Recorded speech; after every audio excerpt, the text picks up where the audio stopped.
What's going on, everybody? Welcome back to another video. Today's video, I'm going to be talking about the 2025 lawn season setup that we're running this year.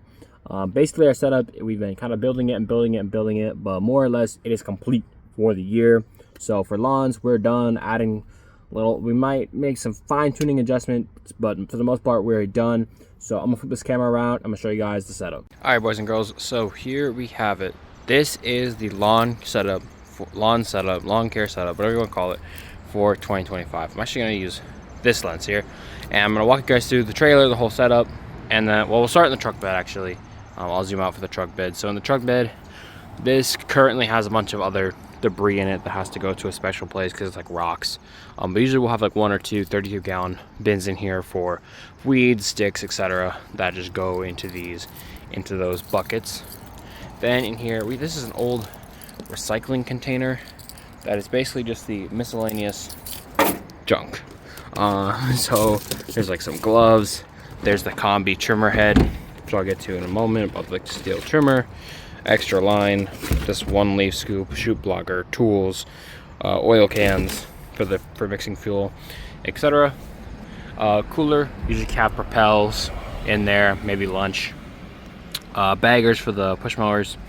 This is currently just garbage, but again, 5-gallon bucket and a little trash can for garbage for the truck or garbage that we find in the yards.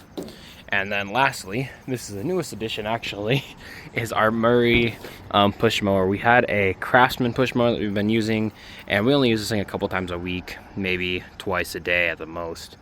And so that other Craftsman mower broke, and so we went to Home Depot, picked up a Murray 22-inch front wheel drive mower, and it kind of sucks, but it is what it is.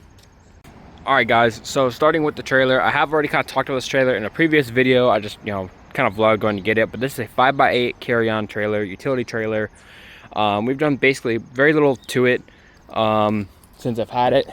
This is a jack from Northern Tool. It kind of sucks, to be honest with you, but it does the job. It lifts the trailer up, and we don't have to line up perfectly with the hitch because we can take and roll it a tiny bit. With all the weight, it doesn't really like it. The other thing we've had to do, I think it was this side, but I could be wrong. One of these came on, this whole bracket came unhooked, like wasn't welded properly. So we did have to have that re-welded. But other than that, scratch and dent. We got it on scratch and dent sale. It's doing all right, other than that. Then, of course, at the front, we have our Skag V-Rod 36. Once this thing hits 100 hours, which is very close to doing, probably after this week or next week, it will be at that mark. I will do a review video on the mower, but overall, very, very happy with this bad boy. It's a hell of a lot better than walking behind that Skag 30 back there. We do have a Ballard power locker, wheel locker here. It's all right. It does the job. Not a whole lot of complaints about it. Got a gas can there. This is our normal non-oxy gas for the mowers. We do usually have our little 2.5 gallon, 2 gallon, whatever it is, for the trimmers and blower can sitting right there. Coming around the side, we have got our Green Touch 3-position trimmer rack. We only have 2 trimmers, obviously. So we have our Echo right here, which we have been loving this Echo. Only used to have the steel combi system one, and we bought an Echo because the steel was being dumb, which is probably just because it's getting old and the heat. But loving the Echo. The Echo is definitely lighter, which really makes all the difference when you're out mowing all day. So then this one is set up as an edger. So again, trimmer, edger, obviously, and probably someday another trimmer or another combi system unit, maybe the Echo style combi unit, just to have that. So you have something versatile. And then finally, in the back, behind the 36, we have the Skag 30. If you guys are wanting to know more about that video, I'll put a card or something up here somewhere. I did a full review on that Skag 30 when we hit 100 hours. And then just to keep that 30 locked in place, this is where we store our backpack blower. Nice, handy. It can be a little bit tricky to get in there. You got to have everything kind of lined up perfectly, but I do like putting it there. Oh, last thing, forgot to mention, we got our spool holder, which for some reason, why is this? The string is really dirty in the middle there, but we also have the spool holder from Green Touch. I am, I guess, happy with it. It has been kind of a pain sometimes. It like doesn't, it like unwind it a little bit when it's brand new spool, but Other than that, I'm happy with it. It's definitely better than cutting it by hand and trying to unroll it by hand, if I say so. Especially for the fact that it was like a $30 bracket here. So that is the setup for 2025. All right, boys and girls, so that's gonna kind of wrap up this video here. I just want to explain, before I go, I just want to explain to you kind of why this is our setup, because I think that's also another important factor into the setup as a whole, is why do we choose, or why do we have this specific equipment that we have? And one of them is financial. You know, we mow 2 days a week, so part of it is financial, because we're not making a ton of money. Like, these are the mowers and the equipment that makes the most sense.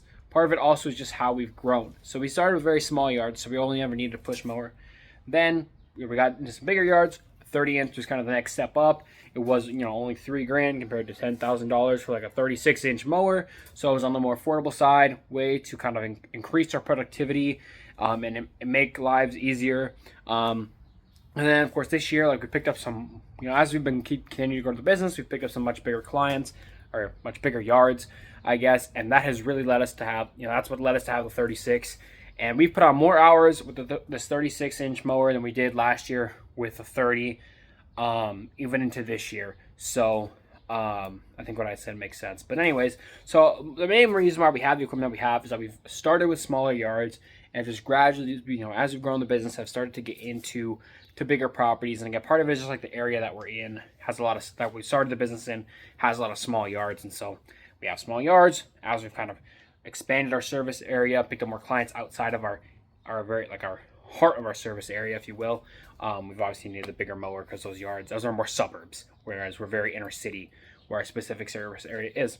So anyways, hope you guys enjoyed, and stay tuned, because we did just hit 100 between when I filmed the beginning of this video and the end of this video. We did cross over the 100-hour mark on that Skag 36, so there will be a new video about that coming soon. Hope you guys enjoyed. See you guys next time. Peace out.